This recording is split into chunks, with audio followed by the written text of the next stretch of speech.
హల్లెలూయా. మంచిది ప్రియులారా, దేవుని నామానికి మహిమ కలుగును గాక.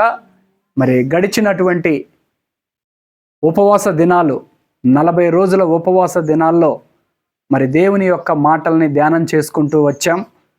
మరి ఈ రోజున 6వ మాటని ధ్యానం చేద్దాం. ఏ మాట? 6వ మాట. మనకందరికీ తెలుసు, 40 రోజులు ఉపవాస ప్రార్థనలు జరిగాయి. యావత్తు క్రైస్తవ ప్రపంచం అంతా కూడా ఏం చేశారు? ఇప్పటి వరకు ఉపవాసం ఉండి, చెప్పాలి మీరు, ఉపవాసం ఉండి ప్రార్థనలు చేశారు. దేని కొరకు? మన దేశం బాగుండాలి, మన రాష్ట్రం బాగుండాలి, మన జిల్లా బాగుండాలి, మన మండలాలు బాగుండాలి, మన గ్రామం బాగుండాలని మన క్రైస్తవ ప్రపంచం అంతా కూడా కోరుకొని ప్రార్థన చేశారు. దేవునికి స్తోత్రం. హల్లెలూయా. కాబట్టి పిల్లరా, ఈ రోజున 6వ మాటని ధ్యానం చేద్దాం. యోహాను సువార్త, మరి యోహాను సువార్త 19వ అధ్యాయము 30వ వాక్యాన్ని చదవండి ఒకసారి. యేసు ఆ చిరక పుచ్చుకొని సమాప్తమైనదని చెప్పి తల వంచి ఆత్మను అప్పగించెను. దేవునికి స్తోత్రం. హల్లెలూయా. చిన్న ప్రార్థన. మహాపరిశుద్ధుడా, మిక్కిలిగా మమ్మల్ని ప్రేమిస్తున్న పరలోకపు తండ్రి, అయ్యా ఇదిగో నాయన, నీ మాటని మేము చదివి ఉండగా తండ్రి, ఈ పరిశుద్ధ గ్రంథమైన బైబిల్లో నుంచి మీ మాటల్ని ధ్యానం చేస్తుండగా నాయన, జ్ఞానం దయచేయండి. ఎలా మాట్లాడాలో మాకు నేర్పించి, ఆ మాటలో ఉన్న మాధుర్యాన్ని మా జీవితాల్లోకి అనుభవించుకునేటువంటి కృపను దయచేయమని యేసు నామములో అడుగుతున్నాము తండ్రి. ఆమేన్. చెప్దాం హల్లెలూయా, హల్లెలూయా, హల్లెలూయా. అయితే ప్రియులారా, ఇక్కడ యోహాను సువార్త 19వ అధ్యాయం 30వ వాక్యంలో యేసు ఆ చిరకను పుచ్చుకొని సమాప్తమైనదని చెప్పి తల వంచి ఆత్మను అప్పగించెను. దేవునికి స్తోత్రం. హల్లెలూయా, హల్లెలూయా. యేసుక్రీస్తు వారు ఒక శ్రేష్టమైనటువంటి మాటల్ని మాట్లాడుకుంటూ వచ్చాడు. ఆయన 7 మాటలను మాట్లాడాడు. నేను చెప్తాను ప్రియులారా, ఆ 7 మాటలను నేను ధ్యానం చేశాను. నేను ఒంటరిగా ఉన్నప్పుడు 7 మాటల్ని ధ్యానం చేస్తే ఆ 7 మాటల్లో కూడా ఎంతో విలువైనటువంటి, అమూల్యమైనటువంటి అర్థాలు ఉన్నాయి ఆ మాటల్లో. దేవునికి స్తోత్రం. హల్లెలూయా.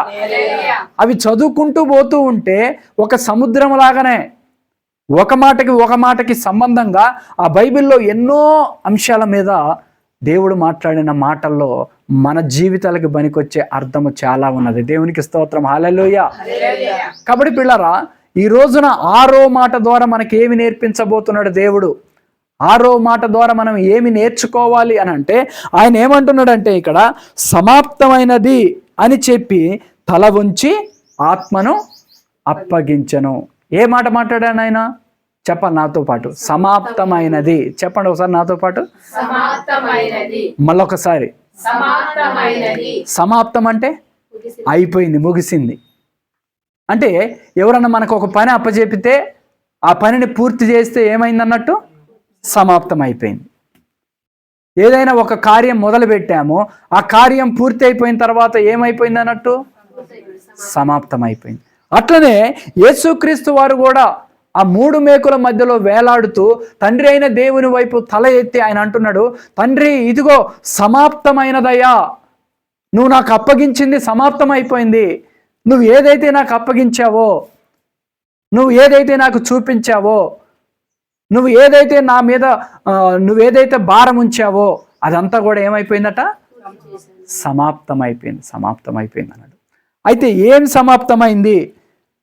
6వ మాట ద్వారా మనం ఏమి నేర్చుకోవాలి? తనకి ఇవ్వబడిన పనిని సంపూర్తి చేశాడు దేవుడు. ఏం చేశాడు చెప్పండి ఒకసారి నాతో పాటు చెప్పండి. యేసయ్య తనకివ్వబడిన పనిని సంపూర్తి చేశాడు. అంటే తండ్రి ఏదైతే అప్పగించాడో దాన్ని పూర్తి చేశాడా, మధ్యలో వదిలేశాడా? పూర్తి చేశాడు. కనుకనే ఏమంటున్నాడు అంటే సమాప్తమైనది అంటున్నాడు. ఏమంటున్నాడు చెప్పాలా ఒకసారి. ఏమంటున్నాడు? కొంతమంది కొన్ని పనులు మన తల్లిదండ్రులు కానీ ఎవరన్నా మనకి ఏదైనా అప్పచెప్తే మనం చేస్తామా? కొంతమంది ఏం చేస్తామంటే నిర్లక్ష్యం. ఎందుకులే, ఆయన చెప్పింది నేను ఎందుకు చేయాలా, అవసరమా అన్నట్టుగా నిర్లక్ష్యంగా ఉంటారు. కానీ మనం ఆరాధిస్తున్న మన యేసయ్య నిర్లక్ష్యంగా ఉన్నాడా? లేడు. మధ్యలో వదిలేశాడా? లేదు. మీరు చూడండి, కొంతమంది ఎలా ఉంటారంటే దేవుని మందిరానికి వస్తారు, ఎన్ని రోజులు వస్తారు? ఒక 6 నెలలు వస్తారు, 1 సంవత్సరం వస్తారు. ఆ తర్వాత ఎవరో ఒక ఆమె అంటది, ఏముందమ్మా పోతున్నావు కానీ ఏంటనంటే, ఏమమ్మ పోతున్నా వస్తాను కానీ నాకేమీ లేదు, అందుకే నేను ఈ రోజు నుంచి పోవట్లేదు అని అంటది. అది పూర్తి చేసినట్ట? మధ్యలో వదిలేసినట్టు. కానీ దేవుడు కోరుకునేది ఏంటంటే, తండ్రి అయిన దేవుడు యేసుక్రీస్తు వారికి ఏదైతే అప్పగించాడో దాన్ని పూర్తి చేసిన తర్వాత ఆయన సమాప్తమైంది అని తండ్రి అని చెప్పాడు. అట్లనే ఈ రోజున విశ్వాస జీవితంలో కానీ, మన యొక్క దేవుని నమ్ముకున్న విషయంలో కానీ, మన యథార్థతలో కానీ, మన పరిశుద్ధతలో కానీ మనం ఎప్పుడైతే చివరి వరకు కొనసాగిస్తామో అప్పుడు మనం ఏం చేసిన వాళ్ళం అవుతాం? చెప్పాలి, అందరు చెప్పాలి ఒకసారి. ఏం చేసిన వాళ్ళం అవుతాం? సంపూర్తి చేసిన వాళ్ళం అవుతాం. కాబట్టి మనం కూడా అప్పుడు ధైర్యంగా దేవుని దగ్గర ఏం చెప్పగలము? సమాప్తమైనది అని. దేవునికి స్తోత్రం. హల్లెలూయా, హల్లెలూయా. అయితే ప్రియులారా, ఈ యొక్క బైబిల్లో నుంచే కొన్ని మాటలు చూద్దాం ఒకసారి. ఒక 2 మాటలు ధ్యానం చేద్దాం. యోహాను సువార్త 4వ అధ్యాయంలోకి రండి ఒకసారి. యోహాను సువార్త 4వ అధ్యాయము 34వ వాక్యాన్ని చదవండి ఒకసారి. యేసు వారిని చూసి నన్ను పంపిన వాని చిత్తము నెరవేర్చుటయు ఆయన పని తుదముట్టించుటయు నాకు ఆహారమై ఉన్నది. ఇప్పుడు ఒకసారి 2 చేతులు ఎత్తి చెప్దాం, హల్లెలూయా, హల్లెలూయా. చప్పట్లు కొడుతూ దేవుని నామాన్ని మహిమపడదాం.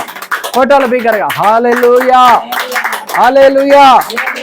అయితే ప్రియులారా, ఈ యొక్క 6వ మాట ద్వారా మనం ఏమి నేర్చుకోవాలి అని అంటే, ఇక్కడ యేసుక్రీస్తు వారు యోహాను సువార్త 4వ అధ్యాయం 34వ వాక్యంలో ఏమంటున్నాడంటే, యేసు వారిని చూసి, వారిని అంటే చెప్పాలి కాదు, అక్కడ ఉన్నటువంటి జన సమూహాన్ని చూసి. ఎవరిని చూసి? నా వైపు చూడాలి ఒకసారి అందరు. ఎవరిని చూసి? ఇట్లనే మనలాగా కూర్చొని ఉన్న వాళ్ళనే వారి వైపు చూసి ఏమంటున్నాడంటే, ఆయన నన్ను పంపిన వాని చిత్తము నెరవేర్చుటయు ఆయన పని. చెప్పాలి, ఈ మాట చాలా ప్రాముఖ్యమైనది. నాతో పాటు చెప్పండి, ఆయన పని తుదముట్టించుటయే. అంటే తుదముట్టించుట అంటే పూర్తి చేయటం, సంపూర్తి చేయటం, ఏమాత్రం మిగిల్చటం కాదు, ఏదో మధ్యలో వదిలిపెట్టి పోవడం కాదు. స్వయాన మా చుట్టమే ఈ ఇల్లు కట్టడానికి వచ్చిన ఆయన మంచిగానే కట్టిండు, బాగానే ఉన్నాడు. ఎవరో ఏదో చెప్పారు, ఏం జరిగిందో తెలియదు. ఒకరోజు సాయంత్రం వెళ్ళిపోతుంటే ఫోన్ చేసిన, రేపేంది పని అన్నా. అని అంటే, ఏం పని? నన్ను తీసుకొచ్చి అనవసరంగా ముంచినావు, ఇక నీ కొంప మొత్త దొరికితే అడుగన్నాడు. 1,20,000కు ఒప్పుకున్నటువంటి దానికి ముందే 50,000 రూపాయలు ఇస్తే పోయి బండి కొనుక్కున్నాడు. ఇటు తిరిగి చూస్తే అడగండి మళ్ళీ. ఇది పూర్తి చేయటమా? చెప్పాలి, ఇది పూర్తి చేయటమా? మళ్ళీ ఒక ఆయన్ని తీసుకొచ్చి ఆయనతోని పూర్తి చేయించుకున్నాం మనం. అంటే ఒప్పుకున్న దాన్ని, కాగితం రాసుకున్న దాన్ని ఇది పూర్తి చేసినట్ట, మధ్యలో వదిలేసిపోయినట్ట? మధ్యలోనే వదిలేసి పెట్టిపోయాడు. ఇక్కడ మనం ఆరాధిస్తున్న యేసయ్య ఏమంటున్నాడంటే, ఆయన యేసు వారిని చూసి నన్ను పంపిన వాని చిత్తము నెరవేర్చుటయు. చెప్పాలి, ఆయన పని తుదముట్టించుటయు. యేసయ్యకు ఆహారం ఏందట? చెప్పండి, ఆహారం. యేసయ్యకు ఆహారం ఏంటట? చెప్పాలి. తండ్రి పనిలో ఉండటమే ఆహారమై ఉన్నది. అందుకే ఇక్కడ స్పష్టంగా చెప్తున్నాడు ఆయన, నా తండ్రి పని మీద నేను ఉన్నాను, నా తండ్రి నాకు ఒక బాధ్యతను అప్పగించాడు, ఆ పనిని పూర్తి చేయటమే నాకు ఆహారమై ఉన్నది. ఒకవేళ అక్కడ ఉన్న వాళ్ళందరికీ ఆకలి అవుతుందో, లేకపోతే వాళ్ళు నానా రకాలుగా ఆలోచించుకోవచ్చు. కానీ యేసయ్య యొక్క ఆలోచన ఏమిటి అని అంటే, తండ్రి యొక్క చిత్తమును నెరవేర్చుటయే ఆయనకేమై ఉన్నదట? ఆహారమై ఉన్నది. దేవునికి స్తోత్రం. హల్లెలూయా, హల్లెలూయా, హల్లెలూయా. తండ్రి ఏదైతే అప్పగించాడో ఏమండి, అందుకే ఇంకో మాట చదవండి. లూకాసు వార్త 2:49 చదవండి ఒకసారి. లూకాసు వార్త 2:49. మీరు ఎలా నన్ను వెతుకుచున్నారు? మీరు మళ్ళొకసారి, ఎవరి పని మీదట? దేవునికి స్తోత్రం. హల్లెలూయా, హల్లెలూయా. ఎవరు ఎతుకుతున్నారు ఆయన్ని? చెప్పాలి. ఎవరు ఎతుకుతున్నారు? చెప్పాల. ఆయన్ని వెతుకుతున్నారు. ఎవరు ఎతుకుతున్నారు? ఆయన ఎవరు ఎతుకుతున్నారంటే మరియమ్మ యోహానులు ఎతుకుతున్నారు. ఎక్కడ? సమాజ మందిరంలో ఎతుకుతున్నారు. వాళ్ళని విడిచిపెట్టి వెళ్ళిపోయాడు ఆయన. విడిచిపెట్టి వెళ్ళిపోయి ఏం చేస్తున్నాడు అని అంటే, ఆయన మహాజ్ఞానముతో పెద్ద పెద్ద వాళ్ళకి బోధిస్తుకుంటూ వస్తున్నాడు ఆయన. అక్కడ తలబండిన వాళ్ళు కూర్చొని ఉన్నారు. వాళ్ళు ఏమనుకుంటారంటే, మాకంటే జ్ఞానవంతులు లేరు, మమ్మల్ని మించిన జ్ఞానం లేదు, మమ్మల్ని మించిన వాళ్ళు లేరు జ్ఞానంలో అనుకొని విర్రవీగుతున్నటువంటి వాళ్ళ దగ్గరికి యేసయ్య చిన్న వయసులోనే వెళ్ళిపోయి వాళ్ళతో ఏం చేస్తాడేనా మాట్లాడుతూ ఉన్నాడు. అప్పుడు వీళ్ళు వెతుకుతూ అప్పుడు యేసయ్య దొరకగానే, నాయన ఎటుపోయినావు నాయన అన్నప్పుడు అప్పుడు అంటున్న మాట మళ్ళీ చదువు. ఇప్పుడు ఒకసారి ఏమంటున్నా ఆయన, మీరు ఎలా నన్ను వెతుకుచున్నారు? నేను నా తండ్రి పనుల మీద నేను ఉండాలని మీరు ఎరుగరా? నేను వారితో చెప్పాను. దేవునికి స్తోత్రం. హల్లెలూయా, హల్లెలూయా. ఎవరి పని మీద ఉన్నాడు యేసయ్య? చెప్పాలి, ఎవరి పని మీద ఉన్నాడు? తండ్రి యొక్క చిత్తం ఏమిటనంటే, ఈ రోజున ప్రపంచంలో ఉన్న ప్రతి ఒక్క మానవుడు కూడా పాపము ద్వారా వచ్చు జీతం ఏంటి? చెప్పాలి, అందరు గట్టే చెప్పాలి. పాపం ద్వారా వచ్చు జీతం. మనం ఇప్పుడు పనికి పోయినాం అనుకోండి, పొద్దున పోయి సాయంత్రం 5ంటికి వస్తే ఏమిస్తారు? పని చేస్తే చెప్పాలి, ఏమిస్తారు? అదే మరి పాపం ద్వారా వచ్చేది ఏంటిది? పాపం ద్వారా వచ్చే జీతం మరణం. ఆ మరణం నుండి తప్పించటానికే తండ్రి అయిన దేవుడు యేసుక్రీస్తు వారిని లోకానికి పంపించాడు.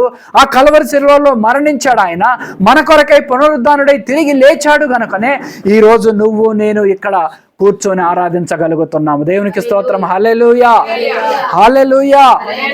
అందుకే యేసుక్రీస్తు వారు ఏమంటున్నాడంటే, తండ్రి ఇదిగో ఏమంటున్నాడు ఆయన? సమాప్తమైనది. ఏమైందట? సమాప్తమైనది అంటున్నాడు. ఏం సమాప్తమైంది అని అంటే, తండ్రి అప్పగించిన పనిని పూర్తి చేశాడు. ఏం పని అండి? సింహాసనం మీద కూర్చొని కాలు మీద కాలేసుకోవటమా? ముఖం మీద ఊశారు యేసయ్యకి, అది తండ్రి అప్పగించిన పని. వెనక నుంచి కళ్ళకి గంతలు కట్టి వెనక నుంచి కొట్టి, నిన్ను కొట్టింది ఎవరో ప్రవచించన్నారు, అది తండ్రి అప్పగించిన పని. ఆ గొల్గొతు కొండ వరకు ఆ యెరూషలేము వీధుల్లో సిలువ మోసుకుంటూ వెళ్ళాడు, రక్తము గారుతున్నా, అది తండ్రి అప్పగించిన పని. అక్కడ ఎక్కడన్నా తప్పిపోయాడా? లేదు, తప్పిపోలేదు ఆయన. ఎందుకు తప్పిపోలేదు అని అంటే, ఆయన అనుకుంటే ఒకవేళ తప్పిపోవచ్చు, విడిచిపెట్టి వెళ్ళిపోవచ్చు, అసలు నాకెందుకులే అనుకోవచ్చు. కానీ ఇక్కడ కూర్చున్న మనలందరినీ రక్షించటానికే యేసయ్య కలువరిగిరిలో మరణించాడు. గట్టిగా చప్పటి కూడా దేవుని నామాన్ని మహిమపరుద్దాం. ఆయన శిలువ మరణాన్ని ఈరోజు ఎవరు తెలుసుకోలేకపోతున్నారు. నేను ఆయా ప్రాంతాల్లో చూస్తున్నాను. మొన్న కూడా ఒక ప్రాంతంలో సువార్త ప్రకటించడానికి వెళితే అంత ప్రయాసపడి హైదరాబాద్ నుంచి టీం వస్తే, ఇక్కడ మేము వెళ్ళి 4 గంటలకు అందరం రెడీ అయిపోయి దాదాపుగా ఎంతో మందిని సువార్త ప్రకటించడానికి వెళితే కనీసం అంత పిల్లగాడు కూడా యేసుక్రీస్తు మాటలు చెవిన పెట్టట్లేదు. ఏమండి? యేసుక్రీస్తు మాటలు చెవిన పెట్టట్లేదు. నేను అనుకున్నాను అప్పుడు ఆలోచన చేసి, కనీసం అంత పిల్లగాడు కూడా యేసుక్రీస్తు మాటలు వినట్లేదు అని అంటే, తల్లిదండ్రుల భయం కూడా పిల్లలకి లేదు ఈ రోజున. ఉందా? లేదు, ఎట్టి పరిస్థితుల్లో లేదు. వాడు ఒకవేళ 10వ తరగతి పాస్ అయిండు అని అంటే వాడంత వీరుడే లేడని విర్రవీగుతున్నటువంటి పిల్లగాళ్ళు కూడా లేకపోలేదు. తల్లిదండ్రులు అప్పగించింది పూర్తి చేసే పిల్లలు ఉన్నారా ఈ రోజున? ఉపాధ్యాయులు అప్పగించింది పూర్తి చేసే పిల్లలు ఉన్నారా ఈ రోజున?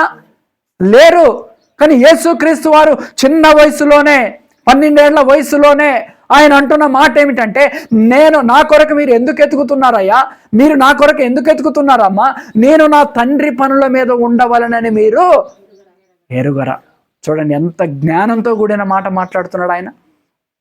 కాబట్టి పిల్లరా, మొదటిగా 6వ మాట ద్వారా మనం ఏమి నేర్చుకోవాలి అని అంటే, ఆయన సమాప్తమైనది అని చెప్పాడు అని అంటే ఏం సంపూర్తి చేశాడంటే, తండ్రి అప్పగించినటువంటి పనిని పూర్తి చేశాడు. తండ్రి చిత్తమును నెరవేర్చాడు, తండ్రి చిత్తమును పూర్తి చేశాడు. ఈ రోజున చాలామంది తల్లిదండ్రులకు కూడా పిల్లల పట్ల ఒక చిత్తం ఉంటుంది. అమ్మ నువ్వు ఇట్లా చదువుకోవాలి, ఇగో ఈ మార్గంలో వెళ్ళాలి, నువ్వు అటు పోవద్దు, నువ్వు ఇటు పోవద్దు అంటే వినేవాళ్ళు ఉన్నారా? లేరు. తండ్రి చిత్తాన్ని తృణీకరించి అసలు పోవద్దన్నకే పోయి అసలు ఏమైద్దో. ఇంతకుముందు మనకు తెలిసిన ఒక బ్రదర్ ఉండేవాడు, వినాలి ఒకసారి. ఆయన ఎవరన్నా సినిమా చూసి వస్తే వాళ్ళని ఎమ్మటే అడుగుతాడు, ఏమని అన్న బాగుందా సినిమా అని అడుగుతాడు. అడిగితే వాళ్ళు బాగలేదు అన్నారు అనుకో, ఎవరన్నా బాగలేదు అని అంటే పోతరాటు చెప్పాలి ఒకసారి. సినిమా బాగలేదు అన్నాడు అనుకోండి, పోతారా? ఈయనేం చేసేవాడంటే అసలు ఎందుకు బాగలేదు అని చెప్పి 100 రూపాయలు టికెట్ కొనుక్కొని పోయి చూసి వచ్చి నిజమే అన్న నువ్వు చెప్పింది బాగలేదు కానేవాడు. ఏమండి ఏమనేవాడు? 100 రూపాయలు టికెట్ పెట్టుకొని పోయి అసలు ఆయన చెప్పాడు, నీకు హాయిగా చెప్పింది అంటే 100 రూపాయలు పోయేవి కాదు కదా, వినాలి కదా. అట్లనే తల్లిదండ్రులు కూడా మనకు కొన్ని మార్గాలు చెప్తారు. నువ్వు కూర్చున్న దగ్గర కూర్చోవద్దు, నలుగురున్న దగ్గర ఉండొద్దు, లేకపోతే లేనిపోని మాటలు వస్తాయి, నిందలు వస్తాయి, అవమానాలు వస్తాయి, జాగ్రత్తగా ఉండాలని తల్లిదండ్రులు చెప్పినప్పుడు ఆ మార్గాన్ని విడిచిపెట్టి మీ చిత్తం ప్రకారంగా మీరు చేసుకుంటూ పోతే ఒక రోజున సమస్యలు రాక తప్పదు. కాబట్టి పిల్లరా, యేసుక్రీస్తు వారు మాట్లాడిన 6వ మాట ద్వారా మనం నేర్చుకోవాల్సింది ఏంటంటే తండ్రి చిత్తమును నెరవేర్చాడు ఆయన. మొదటిగా తండ్రి పని మీదనే ఉన్నాడు ఆయన. ఎప్పుడైతే ఆయన ఎదుగుతూ వస్తున్నాడో అప్పటి నుంచే తండ్రి చిత్తమును నెరవేర్చడం ప్రారంభించాడు ఆయన. కాబట్టి పిల్లరా, ఈ ఆరాధనలో ఉన్న మనందరితో దేవుడు మాట్లాడుతున్నది ఏంటంటే తండ్రి అయిన పరలోకమందున్న తండ్రి చిత్తమును నెరవేర్చుటే మనందరి చెప్పాలి తండ్రి చిత్తము నెరవేర్చుటే మనందరి పని. ఈ రోజున యేసుక్రీస్తుని ఆరాధిస్తున్న మనం అందరం కూడా ఎవరి పని చేయాలి? చెప్పాలి ఎవరి పని చేయాలి? తండ్రి చిత్తమును నెరవేర్చాలి. అందుకొరకే మనల్ని అందరిని ఆయన రక్షించుకున్నది. అందుకొరకే ఆయన మన కొరకు కలవరిగిరిలో రక్తము కార్చింది. అందుకొరకే ఆయన మనల్ని పిలుచుకున్నది. లేకపోతే మనం ఏమన్నా గొప్పలం అండి? ఒకసారి చెప్పండి. ఎవరికన్నా ఇక్కడ పట్టమని అయ్యా నాకు ఒక 20 ఎకరాలు ఉందన్న వాళ్ళు చేయొద్దండి, ఉందా? అంత గొప్పలం కూడా కాదు మనం. ఖమ్మంలో నాకు 4 ప్లాట్లు ఉన్నాయండి, గట్టిగా అమ్మితే ఒక 4 కోట్లు వస్తాయి అన్న వాళ్ళం ఎవరైనా ఉన్నామేడ? ఎవరం లేము. అసలు మనం దేనికి విలువ కట్టబడాలని వాళ్ళము. మనకి ఏ యొక్క ఆశ్రయం అనేది లేదు. కానీ యేసుక్రీస్తు యొక్క మహాకృప, ఆయన ఉచిత రక్షణ మనల్ని ఏం చేసిందట? రక్షించుకున్నది తండ్రి చిత్తము చేయటానికి. గట్టిగా చప్పట్లు కూడా దేవుని నామాన్ని మహిమపడదాం పిల్లరా. తండ్రి చిత్తమును నెరవేర్చటానికే. తండ్రి చిత్తం ఏమిటి చెప్పాలి? తండ్రి చిత్తం ఏమిటి? యథార్థంగా బ్రతకటమే తండ్రి చిత్తం. అవునా కాదా? యేసుక్రీస్తు నమ్ముకోవడం అంటే ఉన్నది ఉన్నట్టుగా మాట్లాడటమే తండ్రి చిత్తం. కరువైనా ఖడ్గమైనా ఏ బాధ అయినా ఇబ్బంది అయినా దేవుణ్ణి విడిచిపెట్టకుండా బ్రతకటమే తండ్రి చిత్తం. అంత మించి వేరేది ఏమన్నా ఉందా? చెప్పండి, వేరేది ఏమన్నా ఉందా? వేరేది ఏమి లేదు. కాబట్టి పిల్లరా, ఈ రోజున ఈ శుభ శుక్రవారం రోజున 6వ మాట ద్వారా మనం నేర్చుకోవాల్సింది ఏమిటంటే ఇదిగో తండ్రి యొక్క చిత్తమును నెరవేర్చుటే మనందరి చెప్పాలి ఒకసారి, మనందరి పని తండ్రి చిత్తము నెరవేర్చుటే. 2వ మాటను చూడండి ఒకసారి. రోమపత్రికలో ఒక మాట చూడండి. 10వ అధ్యాయం 4వ వాక్యం చదవమ్మా. 4వ వాక్యం. విశ్వసించు ప్రతి వానికి నీతి కలుగుటకై క్రీస్తు ధర్మశాస్త్రమునకు సమాప్తి అయి ఉన్నాడు. దేవునికి స్తోత్రం. హల్లెలూయా, హల్లెలూయా. 2వ మాట. మొదటిగా 6వ మాట ద్వారా మనం ఏం నేర్చుకున్నామనంటే తండ్రి యొక్క చిత్తమును నెరవేర్చుటే. 2వదిగా ఏంటంటే ధర్మశాస్త్రాన్ని సంపూర్తి చేయుటకు వచ్చాడు ఆయన. దేని కొరకు వచ్చాడు చెప్పండి ఒకసారి. ఆ కలువరి శిలువలో అంటున్నాడు సమాప్తమైనది అని అంటున్నాడు. ఏం సమాప్తమైందంటే మొదటిగా తండ్రి అప్పగించిన తండ్రి యొక్క చిత్తము సమాప్తమైనది. 2వదిగా ధర్మశాస్త్రమును సంపూర్తి చేశాడు, అది సమాప్తమైంది అంటున్నాడు. కాబట్టి పిల్లారా, ఈ రోజున ధర్మశాస్త్రం సంపూర్తి అయింది అని అంటే ఒకసారి వినాలా మీరు ఒకసారి. చాలామంది బైబిల్ చదువుతారు, బైబిల్ చదువుతూ ఉంటారు, కానీ పాత నిబంధనలు చదివిన తర్వాత కొత్త నిబంధనకు వస్తే వాళ్ళకి ఏం అర్థం కాదు. పాత నిబంధనలో ఎలాగుంటుందని అంటే పంటికి పన్ను, చెప్పాలి ఒకసారి, పంటికి పన్ను, ఏదైనా చేస్తే ఖచ్చితంగా అప్పటికప్పుడే శిక్షించాలి అని ఉంటుంది. కానీ కొత్త నిబంధన దగ్గరికి వచ్చిన తర్వాత నిన్ను హింసించు వారి కొరకు, నిన్ను దూషించే వారి కొరకు, నిన్ను ఇబ్బంది పెట్టి వారి కొరకు, చూడండి ఎంత తేడా ఉంది. చెప్పాలి ఒకసారి, ఎంత తేడా ఉంది, చాలా తేడా ఉంది.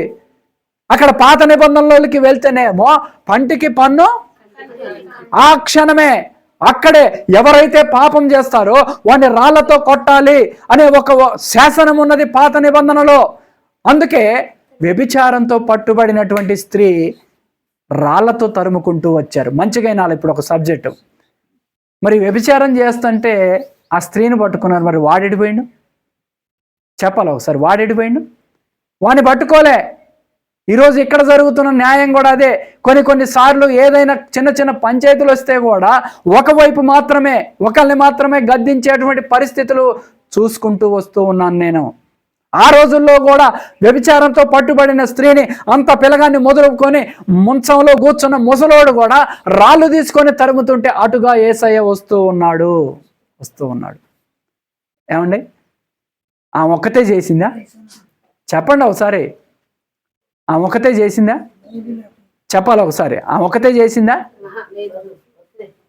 ఆమె ఒక్కతే చేయలేదు, అవతల వాడు కూడా ఉన్నాడు. ఖచ్చితంగా ఇద్దరికి ఒకటే జరగాల, అవునా కదా? చెప్పాలి ఒకసారి. ఇప్పుడు మీరు ఇద్దరికి శిక్ష ఒకటే పడాలా వద్దా? మరి ఆ రాళ్లతో తరిమేటప్పుడు ఆమెను ఒక్కదాన్నే తరమాలా, ఇద్దరిని తరమాలా? ఇద్దరిని తరమాలా. అలాంటిది వాడిని వదిలిపెట్టి ఏమొక్కదాన్నే తరుముతాను అంటే ఆడోళ్ళు అంటే అంత చునకనైపోయింది. ఏమండి, ఆడ మనిషి అంటే అంత చునకనైపోయింది. ఎందుకు చేస్తుంది ఒక ఆడ మనిషి? ఎందుకు తప్పు చేస్తుంది? దాని వెనక ఏముందో, ఏమి ఇబ్బంది ఉందో అవన్నీ కనుక్కున్న తర్వాత ఆమె పరిస్థితి ఏంటో తెలుసుకోకుండా ఈ మంచంలో ఉన్నోడు మొదలుకొని ఈ చిన్న పిల్లగాళ్ళు ఆడుకుంటోడు కూడా రాళ్ళు తీసుకొని ఉరికిస్తుంటే మనం ఆరాధిస్తున్న మన యేసయ్య ఒక మాట చెప్పాడు. ఏం మాట అన్నాడు ఆయన? అక్కడికి వచ్చి మీలో పాపం లేనివాడు ఎవడో మొదట రాయేయండి అన్నాడు. ఒకడన్నా వేసిండా? ఏమండి, అందుకే ఇగో ఇది చూడండి ఒకసారి, మనకందరికి తెలిసిందే. ఏం చూపిస్తుంది? ఒకేళ్ళు ఎడు చూపిస్తానా? మిగతా ఎడు చూపిస్తున్నాయి? నన్నే చూపిస్తున్నాయి. నేను సరిగా ఉండి ఎదుటివాడిని అన్నప్పుడు అది కరెక్టు. నేను మంచి ఉన్నాయి ఎదుటివాడి మంచిని ఎంచినప్పుడు అది కరెక్టు. నాలోనే మంచి లేనప్పుడు, నేనే యథార్థంగా లేనప్పుడు ఎదుటివాడి గురించి మాట్లాడే అర్హత నాకు లేదు. అందుకే యేసయ్య అన్నాడు, ఒకటే మాట అన్నాడు, మీలో పాపం లేని వాడెవడో, చిన్నోడైనా సరే ముసలోడైనా సరే మీరు మొదటిగా రాయేయండి అంటే ఒక్కడన్నా రాయేసాడా? వేయలేదు. కానీ యేసయ్య ఆ క్షణంలో ఏం మాట చెప్పాడో తెలుసా? అమ్మా అన్నాడు. ఏం మాట అన్నాడు ఆయన? చెప్పాలి ఒకసారి, అమ్మా అన్నాడు. ఏమండి, ఒక్కసారి మీరు ఆలోచన చేయండి. ఒక యవనంలో ఉన్నటువంటి మగోడు ఏదో తప్పు చేస్తుందన్న వాళ్ళ బజారు ఆడ మనిషి ఆటోలో వస్తుందనుకోండి, ఈడు కూడా అదే ఆటో ఎక్కితే ఆమెతో ఏమని మాట్లాడతాడు చెప్పండి? ఏం మాట్లాడతాడు? అమ్మ అంటాడా? ఆమెనే అంటాడా? ఏం సంగతి, ఇటు పోయి వస్తున్నావు ఏంటి, అంతేనా? అంటే చాలా తక్కువగా, చులకనగా, హీనంగా, అంటే ఎంత ఆడ మనిషిని కించపరిచే విధంగా మాట్లాడతాడు. కానీ మనం ఆరాధిస్తున్న మన యేసయ్య అమ్మా అమ్మా అని పిలిచి ఆమెను ఏమన్నాడు తెలుసా? ఇక నువ్వు ఎన్నడూనూ పాపం చేయకు. వాళ్ళందరూ నిన్ను శిక్షించడానికి వచ్చారేమో, కానీ నేను కూడా నిన్ను ఇక శిక్షించట్లేదు. కానీ నువ్వు బ్రతుకు దినవలన్నీ కూడా ఎన్నడూ కూడా ఏం చేయొద్దు అన్నాడు? పాపం చేయొద్దు అన్నాడు. ఏమండి, అందుకే పాత నిబంధనలో ఏముంది అని అంటే ధర్మశాస్త్రానికి ఉన్నటువంటి ఆ యొక్క విధానం ఏంటంటే ఎవడైతే పాపం చేస్తాడో వాడిని రాళ్లతో కొట్టి ఏం చేయాలి? చంపేయాలి. కానీ కొత్త నిబంధనకు దగ్గరికి వచ్చేసరికి ఎవరైతే పాపం చేస్తారో వాళ్ళు యేసు నామములో వాళ్ళ పాపములు ఒప్పుకున్న క్షణమే రక్షించబడి యేసు నామములో వారికి రక్షణ దొరుకుతుంది. గట్టిగా చప్పట్లు కొట్టి యేసు నామాన్ని మహిమ పరుద్దాం. అందుకే ఇక్కడ ఆయన అంటున్నాడు సమాప్తమైనది అని అంటే, మొదటిగా తండ్రి యొక్క చిత్తమును సమాప్తం చేశాడు, రెండోదిగా ధర్మశాస్త్రమును సమాప్తం చేశాడు. ధర్మశాస్త్రమును సమాప్తం చేయటం అంటే ఏంటంటే ఆ రాళ్లతో కొట్టే విధానాన్ని తీసేసి మనందరి కొరకు ఆయన మరణించి మనల్ని పరిశుద్ధులుగా చేశాడు. గట్టిగా చప్పట్లు కూడా దేవుని నామాన్ని మహిమపరచాలి. ఏమండి, ఎవరన్నా యేసుక్రీస్తు నమ్ముకోవటానికి వచ్చేటప్పుడు మేము 1,00,000 రూపాయలు ఫీజు కట్టిన వాళ్ళు ఎవరన్నా ఉన్నారా? ఈడ ఉచితంగానే ఆయన రక్షించాడు మనల్ని, ఉచితంగానే మనల్ని కాపాడాడు, ఉచితంగానే ఆయన కృప మనకు అనుగ్రహించాడు. మన కొరకే ఆయన కల్వరి శిలువలో మరణించాడు. చూడండి, కొన్నిసార్లు మన ఇంటి పక్కన, అంటే ఇంతకుముందు అట్లుండేది, చిన్నప్పుడు నేను చూసేది, ఆ చివర మా పెదనాన్న ఇల్లు అయితే ఆ తర్వాత మా ఇల్లు, మా బాబాయిది, ఇంకో బాబాయ్, ఇంకో లైన్గా ఉండేది ఇల్లు మొత్తం. ఇప్పటికీ కొంతమంది ఉన్నాయి, కానీ ఆ విధానాలు అన్నీ మారిపోయినాయి. అట్లున్న రోజుల్లో ఆ ఇండ్లకు సంబంధించినోడు ఎవడన్నా ఒకడు ఏదైనా తప్పు చేస్తే పోలీసులు వచ్చారనుకోండి పట్టుకుపోవటానికి, ఆ వ్యక్తి లేడు. ఆ వ్యక్తి లేనప్పుడు మరి ఎవరయ్యా, వాళ్ళ అన్నయ్య నువ్వేనా, మరి నేను తీసుకుపోతాం అంటే వస్తాడా? చెప్పండి ఒకసారి. ఏమయ్యా మరి మీ అన్నయ్యనట్టుగా అంటే తమ్ముడు వస్తాడా? మళ్ళీ ఇంట్లోనే కూర్చొని తింటా ఉంటాడు. సొయాన బామ్మరితే, ఏం పేరయ్యా నీ పేరు అంటే పలానా, అంటే ఏమవుతున్నాడు, మా బావేనండి. నువ్వు నడు, మీ బావ బదులు నువ్వు నడు అంటే వస్తాడా? రాడు. కానీ అప్పుడు వచ్చి నిలబడేది ఎవరంటే తండ్రి నిలబడతాడు. అయ్యా నా కొడుకు చేసింది తప్పే, వానికి బదులుగా నన్ను ఏం చెయ్యి, నన్ను తీసుకెళ్ళయ్యా, నన్ను తీసుకెళ్ళి శిక్షించండి అయ్యా, ఆ శిక్ష ఏదో నా మీద వేయండి అయ్యా అని చెప్పేవాడే తండ్రి. ఆ తండ్రే మనం ఆరాధిస్తున్న మన యేసయ్య. ఆ శిక్ష మన మీద పడకూడదని, పాపమును బట్టి ఉగ్రత మన మీదకి రావద్దని, పాపమును బట్టి రాళ్లతో మనల్ని కొట్టొద్దని, పాపమును బట్టి మనం నరకానికి పోవద్దని ఆయనే కలువరి శిలువలో మరణించి ధర్మశాస్త్రమునంతా సంపూర్తి చేసి మనకి రక్షణనిచ్చాడు. గట్టిగా చప్పట్లు కూడా దేవునామాన్ని మహిమపరుద్దాం. కాబట్టి పిల్లరా, అందుకే ఆయన అంటున్న మాట ఏమంటున్నాడు? ఆయన చెప్పాలి కీవర్డ్ చదువుకున్న మాట ఏమన్నాడు? ఆయన సమాప్తమైంది. మర్చిపోయారు మీరు, మళ్ళీ ఒకసారి ఏమంటున్నాడు ఆయన? చెప్పాలా, ఏమంటున్నాడు ఆయన? సమాప్తమైనది అంటున్నాడు.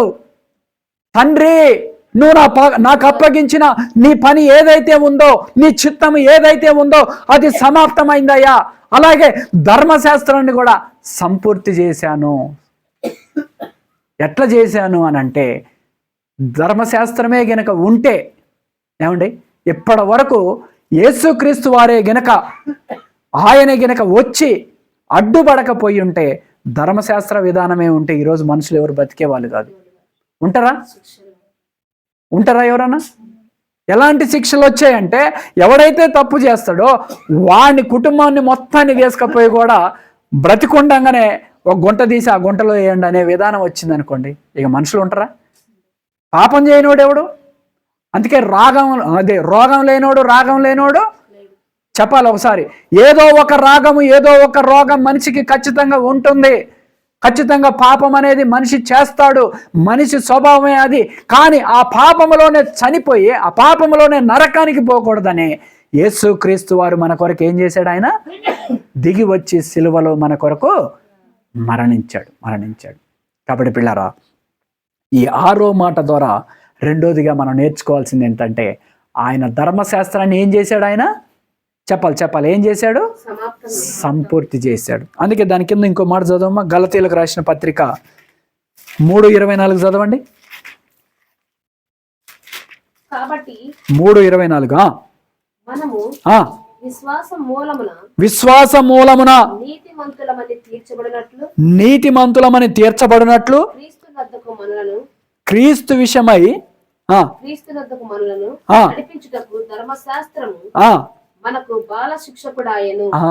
దేవునికి స్తోత్రం. హల్లెలూయా.